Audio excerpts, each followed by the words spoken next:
दोस्तों, अगर कल आपका एग्ज़ाम है और आपने अभी तक पूरा बुक कवर नहीं किया, ओके, कल जो भी आपका सब्जेक्ट है उसका अगर आपने बुक कवर नहीं किया तो टेंशन लेने की ज़रूरत नहीं है। आज आपको कुछ टिप्स बताने जा रहा हूँ, ओके, एकदम स्मार्ट तरीके से आपको सब्जेक्ट कैसे क्लियर करना है, at least passing marks, okay. Step wise आपको हर स्टेप क्लियर वे में समझाऊंगा ताकि आप सब्जेक्ट को अच्छे से समझ पाओ अपने, ओके। सबसे पहले स्टेप 1 है रियलिटी को एक्सेप्ट करो, ओके। सी, एक बात समझ लो आप कि एक रात में पूरा बुक आपका क्लियर नहीं होगा, ओके। तो लेकिन स्मार्ट रिवीजन से 60 से 17% इम्पॉर्टेंट पोर्शन आपका कवर किया जा सकता है, 60 से 70%, ओके। और वही पोर्शन पासिंग के लिए इनफ होगा, ओके। सी, आपको करना क्या है, सी, बुक खोलो और सिर्फ हेडिंग्स देखो। पहले तो आपका जो भी सब्जेक्ट है उसकी बुक खोलो, सबसे पहले हेडिंग्स देखो। आपका बस माइंडसेट ये होना चाहिए, अपने को बस पासिंग चाहिए। लाइन बाय लाइन कुछ मत पढ़ो, सबसे पहले हेडिंग्स पढ़ो। जो चैप्टर्स टीचर ने इम्पोर्टेंट बोले थे, जो प्रीवियस ईयर में आए थे और जो इजी लगते हैं आपको दिखने में, ओके, उन्हें मार्क करते रहो और हेडिंग्स देखो, उसका सिंपल सिंपल पढ़ो आप, इंट्रोडक्शन। और टारगेट सिंपल है अपना, पूरा सिलेबस कवर नहीं करना, एक रात में पॉसिबल नहीं है। हाई प्रोबेबिलिटी पोर्शन कवर करना है बस, ओके। और स्ट्रैटेजी नंबर 3 क्या होगी अपनी, कैटेगरी रूल। बेसिकली अब हर टॉपिक को 3 कैटेगरी में डिवाइड करो, ओके। जैसे कि ए हो गया, जो आपको ऑलरेडी आता है। क्या आता है? जो भी उस सब्जेक्ट में आपको आता है उसको और अच्छे से एक बार करना है, ओके। रात के अगर आप 9 बजे भी खाना खाकर बैठ गए ना एग्ज़ाम के लिए, और कॉल को साइड में रखो, दोस्त को पूछना बंद करो, जब तक आपका ये सब कुछ क्लियर नहीं होता, जो भी मैंने स्टेप्स बताए वो जब तक क्लियर नहीं होता तब तक दोस्त को कॉल मत करो, टाइम वेस्ट मत करो। तुम्हारा कितना हुआ, मेरा कितना हुआ, वो आपको हेल्प नहीं करेगा, ओके। सो सबसे पहले ए स्टेप को ध्यान में रखो, जो आपको ऑलरेडी आता है उसको एक बार पढ़ो। 9 से 10 बजे तक 1 घंटे में जितना आता है आपको वो सब उसको रिवाइज़ करो। उसके बाद बी, जो थोड़ा थोड़ा आता है उसको आप एक बार रिवाइज़ करो। और सी, जो बिल्कुल नहीं आता उसको आपको पूरी रात देखना है, जो सबसे इम्पोर्टेंट है, ओके। आपको भी पता है एग्ज़ाम में ये आएगा ही आएगा। सबसे पहले बी कैटेगरी है आपकी, जो मैंने अभी बताई थी आपको, जो थोड़ा थोड़ा आता है आपको उसको स्ट्रॉन्ग करो, क्योंकि थोड़ी सी मेहनत में वो आपका वर्क परफेक्ट बन जाएगा और एग्ज़ाम में अगर वो क्वेश्चन आया तो आप उसको अच्छे से कर पाओगे। फिर आपको सी कैटेगरी में जाना है, सिर्फ इम्पॉर्टेंट क्वेश्चंस देखो और ए को बस क्विकली रिवाइज करो, ओके। और ये स्ट्रेटजी पासिंग के लिए सबसे पावरफुल है, ओके, जो मैंने यहाँ बताई थी, ओके। उसके बाद ये 80-20 रूल को अप्लाई करो, ओके। मतलब क्या, हर बुक का 20% कंटेंट ही 80% पेपर में आता है। इसलिए फोकस क्या करना है अपने को, डेफिनेशन सबसे पहले देखो, सब्जेक्ट्स में कितनी कितनी डेफिनेशन है सबसे इम्पॉर्टेंट, ओके। उसको यूट्यूब में सर्च करो, एकदम सिंपल वे में डेफिनेशन से क्या, जिसको आप याद कर सको, एटलीस्ट इम्पॉर्टेंट कंसेप्ट। डिफरेंसेस देखो, ओके। कभी कभी क्या होता है, 2 वर्ड्स होते हैं, उनके डिफरेंसेस पूछे जाता था, आपका सब्जेक्ट जो भी हो, ओके। तो डिफरेंसेस क्लियर करके रखो। क्यों? क्योंकि अगर डिफरेंसेस आपने किए तो एक साथ आपके 2 वर्ड्स के डिफरेंस क्लियर हो जाते हैं। उनमें से अगर आपको 2 मार्क्स के लिए क्वेश्चन आ भी गया, ओके, एक डिफरेंस के वर्ड्स का, तो उसको आप लिख सकते हो एटलीस्ट, ओके। इसलिए डिफरेंसेस इंपॉर्टेंट वाले करके रखो, ओके। और शॉर्ट नोट्स लिख के रखो, ओके।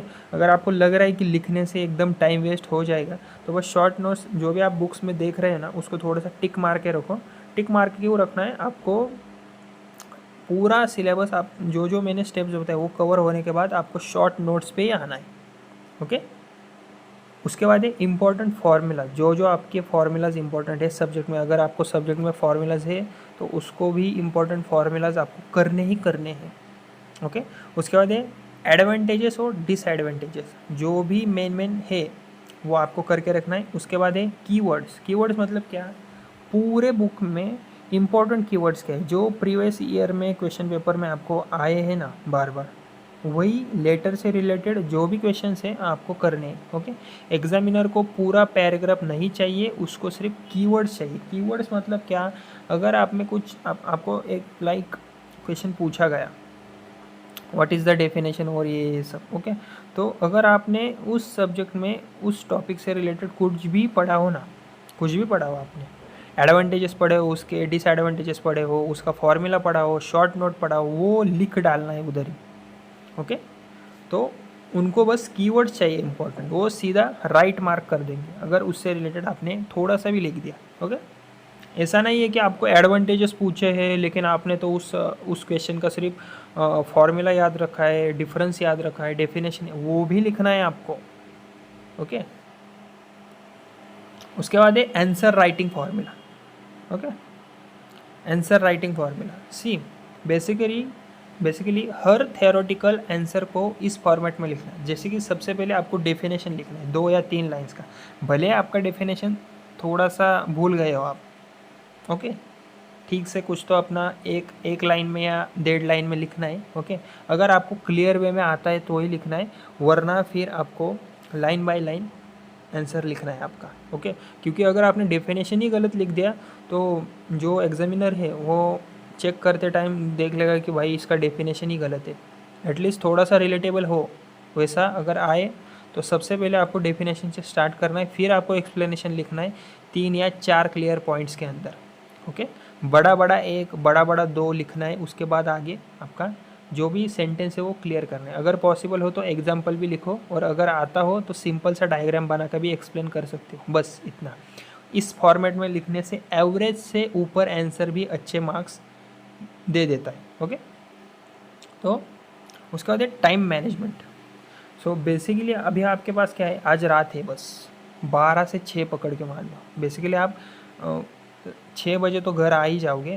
ओके, ठीक है ना, 8 बजे तक खाना खाओगे, 9 बजे से स्टार्ट करोगे। ओके, तो 1 आवर आपको 1 घंटा इम्पोर्टेंट चैप्टर को देना ही देना है, 1 घंटा दूसरा आपको सेकंड इम्पॉर्टेंट चैप्टर को देना है, और 45 मिनट्स शॉर्ट नोट्स पे देने हैं, 30 मिनट्स डेफिनेशंस पर देना है, और थोड़ा सा ब्रेक लेना है आपको। 9 से रात के 12 बजे तक आपको ये सब क्लियर करना है स्टेप। ओके, लास्ट 30 मिनट्स मतलब 1 बजे तक क्विक रिवीजन करना है, और सबसे इम्पोर्टेंट कम से कम 5-6 घंटे की नींद लो।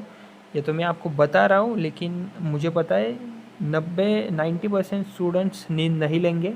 ओके, उनको पता है नींद लेने के बाद दूसरे दिन फेल ही होना है। ओके, तो बस मैं ये सजेशन दे रहा हूँ कि नींद लो, अगर आपका सब कुछ क्लियर हुआ है, नहीं हुआ है तो आगे स्टेप बढ़ाते हैं। ओके, सो नया टफ टॉपिक स्टार्ट मत करो, उसके बस थोड़े से नोट्स ऊपर ऊपर से पढ़ो। आप पूरा बुक लाइन बाय लाइन नहीं पढ़ना है अपने को, पैनिक मत करो, और सोशल मीडिया से थोड़ा सा दूर रहो। मतलब कॉल करना है, इसको कुछ लिखना है, स्टेटस में लिखना है इंस्टाग्राम पे मेरे को स्टडी करो, कुछ मत करो, फ़ोन को बस साइड रखो रात के लिए। ओके, एग्ज़ाम के बाद तो आप पूरा वेब सीरीज़ देख लेना। ओके, ठीक है ना, तो यही है फाइनल पासिंग स्ट्रेटजी। पेपर में हर क्वेश्चन अटेम्प्ट करो, जो भी उससे रिलेटेड कुछ भी आता है आपको 2 मार्क्स का, कितना भी याद आता है, डेफिनेशन याद आता है, डेफिनेशन पूछा तो एडवांटेजेस उसका याद आता है तो वही लिखो, डेफिनेशन बना के कुछ ना कुछ लिखो। कीवर्ड्स का अंडरलाइन करो, जो इंपॉर्टेंट कीवर्ड्स है ना उससे रिलेटेड सब कुछ पढ़ो। आप पूरा बुक नहीं पढ़ना है अपने को। अगर कोई मतलब एक सब्जेक्ट है ऐसा लास्ट का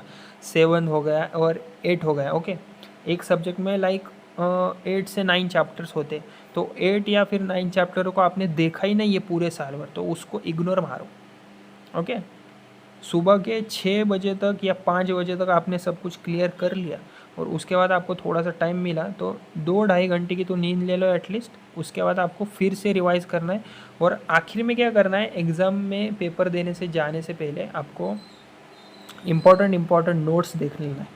ओके, जो भी टिक मार्क आपने किया था। ओके, और पेपर में हर क्वेश्चन अटेम्प्ट करो, कुछ ना कुछ लिख के आओ, कीवर्ड्स अंडरलाइन करो, कीवर्ड्स को ध्यान में रखो, डिफिनेशंस को ध्यान में रखो, डायग्राम बनाना सिंपल सा। ओके, कुछ भी बनाओ, 1-2 मिनट में आपको याद आना चाहिए कि डायग्राम कैसे करना है अपने को। ओके, और हैंड राइटिंग थोड़ी सी क्लीन रखना, और एग्जामिनर को लगना चाहिए कि स्टूडेंट ने एफर्ट किया है। और है ना, आपको कुछ ज़्यादा नहीं आता ना उस मतलब क्वेश्चन के बारे में, थोड़ा सा ही आपने याद किया है, तो डेफिनेशन लिखने के बाद है ना 1 लाइन छोड़ के पॉइंट वाइज लिखना है, एक नंबर डालना है, उसके बाद आगे डैश करना है, उसके बाद थोड़ा सा आगे ले जाकर आपको लाइन लिखनी है। ओके, तो हैंड राइटिंग अपनी क्लीन रखो। एग्जामिनर को लगना चाहिए कि स्टूडेंट ने एफर्ट तो दिया है एटलीस्ट। ओके, तो याद रखो टॉपर बनना ज़रूरी नहीं है अपने लिए एक रात में, फेल ना होना उससे ज़्यादा ज़रूरी है। ओके, तो आज रात स्मार्ट काम करो और कल पेपर में कॉन्फिडेंस से लिखो और पासिंग आपकी पक्की हो जाएगी। ओके, जाओ अभी पढ़ने के लिए।